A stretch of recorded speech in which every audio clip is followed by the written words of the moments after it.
श्री स्वामी समर्थ. जय शंकर मैत्रिणींनो. छोलेची भाजी मसाला न वाटता कशी बनवायची ते मी तुम्हाला सांगत आहे. त्यासाठी साहित्य बघा. कांदा आहे, टमॅटो घेतलेला, आलं लसूण पेस्ट आहे, त्यानंतर कांदा टमॅटो बारीक चिरून घेतलेला आहे मी. त्याच्यानंतर खडे मसाले आहेत. खडे मसाल्यामध्ये तुम्ही बघू शकता बघा.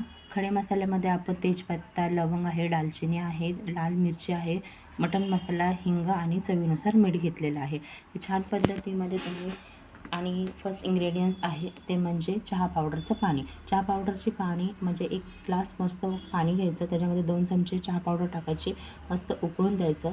कढईमध्ये तेल घालायचं, थोडं जिरं घालायचं, खडे मसाले टाकायचे, चांगले मस्त परतून झाले की त्याच्यामध्ये जेवढा कांदा आहे, टमॅटो आहे आणि बटाटे हे मस्त छान पद्धतीत परतून घ्यायचे.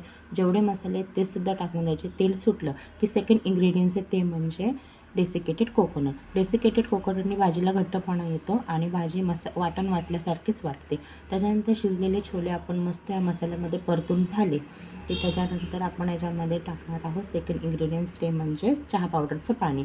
चहा पावडरचं पाणी गाळणीने टाकायचं, त्याच्यामध्ये गाळून टाकायचं आहे आणि त्याच्यानंतर तुम्ही ह्याच्यामध्ये छान कोथिंबीर टाकायची चिरून आणि 10 ते 15 मिनटं मंद आचेवरती भाजी शिजून द्यायची. चवीनुसार मीठ घालायचं आहे आणि तुम्ही बघू शकता हॉटेलसारखी अप्रतिम सुंदर भाजी झालेली. नक्की तुम्ही पण ट्राय करा आणि कमेंट करून मला सांगा की भाजी कशी झाली.